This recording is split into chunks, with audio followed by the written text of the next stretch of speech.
Hello friends, welcome to Neha classes. जो आज की क्लास है वो 12th क्लास की इंग्लिश की बुक का फर्स्ट चैप्टर है, द लास्ट लेसन। इनके जो राइटर हैं वो हैं अल्फोंसो डुडेट।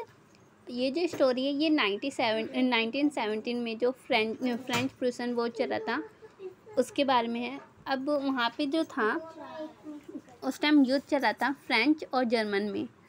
अब फ्रेंच जो था युद्ध में हार गया था, तो जर्मन में जो एक जगह है वर्लिन से फ्रेंच में ऑर्डर आया था कि फ्रेंच के जो दो क्षेत्र हैं एल्सेस और लॉरेंस, इन दोनों क्षेत्र में जर्मन पढ़ाई जाएगी, फ्रेंच नहीं पढ़ाई जाएगी। तो इसमें जो आगे स्टोरी में मिस्टर एम हैमल और फ्रेंच दो मोस्ट इम्पोर्टेंट कैरेक्टर स्केच हैं। तो अब स्टोरी स्टार्ट करते हैं। तो जो हमारा फ्रेंच एक लड़का है जो स्कूल सुबह मॉर्निंग में उठता है, पर वो लेट हो जाता है। अब उसको जाना होता है स्कूल। वो उसको ना आलस सी आ जाती है कि अब तो स्कूल में मैं तो लेट उठा हूँ, तो स्कूल जाऊँ कि नहीं जाऊँ। फिर थोड़ी देर सोचता है, फिर वो सोचता है चल निकलता हूँ। फिर एक बार वो सोचता है कि नहीं चल आज छोड़ देते हैं, आज जब बंक मार लेते चलेंगे किसी पार्क में बैठ जाएंगे, या तो चिड़िया की जो आवाज़ होती है वो सुन लेंगे। तो वो निकल जाता है। फिर भी वो बस्ता पैक कर लेता है वो स्कूल जाने के लिए, पर रास्ते में वो इधर उधर चला जाता है। पर फिर जब रास्ते में जाता है तो अब वो स्कूल जा रहे हैं। स्कूल जाते टाइम अब वो क्या करता है, जब अपने घर से निकलता है, वो घर से निकलता है तो क्या होता है,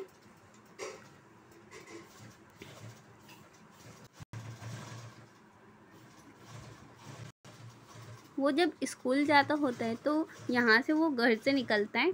उसके बाद आगे जाता है, वो थोड़ी ध्यान उसका भटक जाता है कि वो कहीं और चला जाएगा। पर जब आगे जाता है तो यहाँ पर है ना जो चौराहा होता है, चौराहे में बुलेटिन बोर्ड लगा होता है। बुलेटिन बोर्ड में जो होता है वो जितने भी पहले की जो समय था उसमें मतलब हर घर में तो टीवी और होता नहीं था, तो हर घर में किसी के भी पास न्यूज़ नहीं जाता था।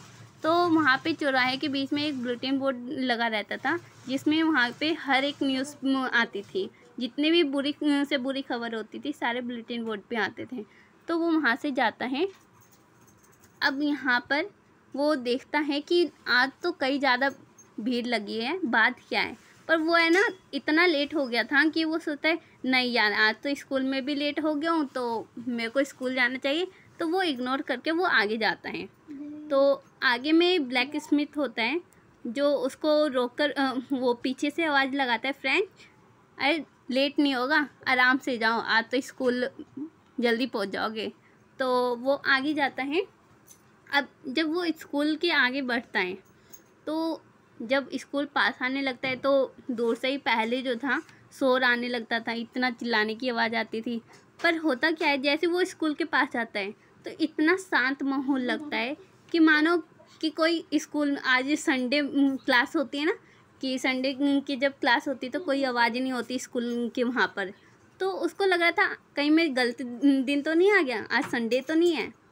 तो वो फिर भी हिम्मत करके आगे जाता है। देखता है कि स्कूल के अंदर भी कोई आवाज़ नहीं है, ना टीचर की आवाज़ आ रही है, ना बच्चों का शोर आ रहा है, ना चिल्लाने की आवाज़ आ रही है, ना डेस्क की आवाज़ आ रही है। वो धीरे धीरे जाता है अपने क्लास के अंदर। अब जब वो क्लास में एंटर करता है वो सोच रहा होगा कि तो कहीं ना कहीं बीच में चिपक जाऊंगा, वैसे तो लेट हो ही गया हूँ, पर इतने सारे बच्चे होते छुपके से मैं घुस जाऊंगा, बोल दूंगा मैं तो यहीं पर ही था सर से। तो वो जाता है। पर होता क्या है कि स्कूल बहुत ज़्यादा शांत होता है। अब वो क्लासरूम में जैसे घुसता है तो एम हैमल देखता है फ्रेंच को। तो फ्रेंच वहाँ गेट दरवाजे पे खड़े हो जाता है। एम हैमल बोलता है अंदर आओ। तो फ्रेंच जो था वो नीचे गर्दन झुकाए सोचता है ये क्या हो गया, आज इतना स्कूल शांत कैसे है, और सर ने मेरे से इतने अच्छे से बात क्यों कर लिया। अब वो सोच में पड़ जाते, फिर भी नीचे मुंडी करते हुए उछल के अपने डेस्क पे बैठ जाता है कि सर कहीं मार ना दे, क्योंकि जो सर थे वो बहुत स्ट्रिक्ट थे। फिर भी उस दिन जो एम हैमल थे उन्होंने कुछ भी नहीं कहा, वो बोले जाओ सीट पे बैठ जाओ। तो जो फ्रेंच था वो जाके सीट पे बैठ जाता है, वो अभी तक ऊपर मुंडी नहीं उठाता है। फिर जब अचानक से वो ऊपर मुंडी उठाता है तो एम हैमल को देखता है। एम हैमल को देखता है कि आज तो वो अच्छे से ड्रेस में आए हैं, ग्रीन कोट पहन कर आए हैं, और जो वो ग्रीन कोट पहनते थे वो किसी फेस्टिवल पर ही, कोई फंक्शन और होता था तभी वो पहनते थे। तो वो सोचने लग जाता है आज कौन सा फेस्टिवल है या तो कौन सा फंक्शन है जो आज सर ने अच्छी सी ड्रेस पहनी है, पहले सोचने लग जाता है। फिर उसकी नज़र जो थी पीछे जो बैक बेंचेस होती है उस पर जाती है। तो उस पर क्या देखता है, जो लास्ट बेंच जो बैक बेंचेस थे, तो वहाँ पे जो थे, जो हमारे ओल्ड फार्मर्स हो गए, किसान हो गए, वो सारे बैठ रखे थे। वो चौंक गया कि आज क्या बात है, हमारे स्कूल के अंदर जो किसान होते, फार्मर्स होते, पोस्ट मास्टर हो, ये सारे क्यों बैठ रखे हैं। जो उनके गांव के चाचा थे वो सब भी बैठ रखे थे। तो एकदम से वो सरप्राइज हो जाता है कि ये हो क्या रहा है। तो उसके बाद जो हमारा एम हैमल थे टीचर, वो बताते हैं कि ये जो तुम्हारा चैप्टर है ये लास्ट चैप्टर है फ्रेंच का, क्योंकि कल से जो है जर्मन के न्यू टीचर आएंगे और वो तुम्हें जर्मन पढ़ाएंगे। तो जो फ्रेंच था वो अचानक शॉक्ड हो जाता है कि ये क्या, आज हमारा लास्ट लेसन है फ्रेंच का।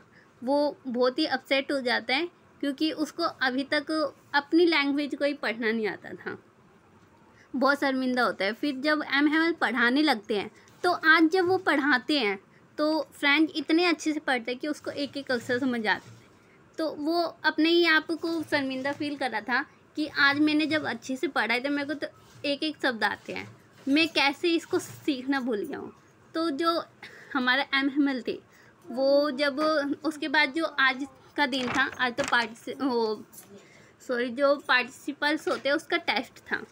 तो एम हैमल खड़े करते हैं फ्रेंच को, पर वो इतना अपने आप में शर्मिंदा फील कर रहा था कि उसको तो याद ही नहीं है अब मैं क्या कहूँगा, पर वो खड़ा होता है, कुछ नहीं बोलता है। फिर एम हैमल जो होते हैं वो कहते हैं इसमें तुम्हारा कोई गलती नहीं है, ये कभी कभार तो हमारे जो फ्रेंच के लोग हैं वो ही गलती करते हैं, या तो मुझसे भी हो जाती, क्योंकि जब पढ़ाई के टाइम होता है तो वो किसान जो होते हैं, फार्मर्स होते हैं, वो खेतों में काम करवाने लगते हैं। और जो कभी कभी मैं भी अपने काम के कारण तुम्हें गार्डन में भेज देता था पानी देने के लिए, तो इसमें कुछ मेरी भी गलती है और कुछ लोगों की भी गलती है। तो अब एम हैमल बहुत सैड फील करते हैं। फिर जो फ्रेंच था वो लास्ट में वो लिखने लग जाते, सारे बच्चे लिखने लग जाते हैं, क्योंकि आज लास्ट लेसन था तो बहुत शांत, बस उस रूम में बिल्कुल भी शोर नहीं था, पूरा स्कूल बिल्कुल शांत था। और बस आवाज़ किसकी आई थी, कॉपियों पे लिखने की आवाज़ आ रही थी। तो अचानक उसकी जो नज़र थी वो कबूतर पे पड़ती है, पेड़ पे जो कबूतर बैठा होता है।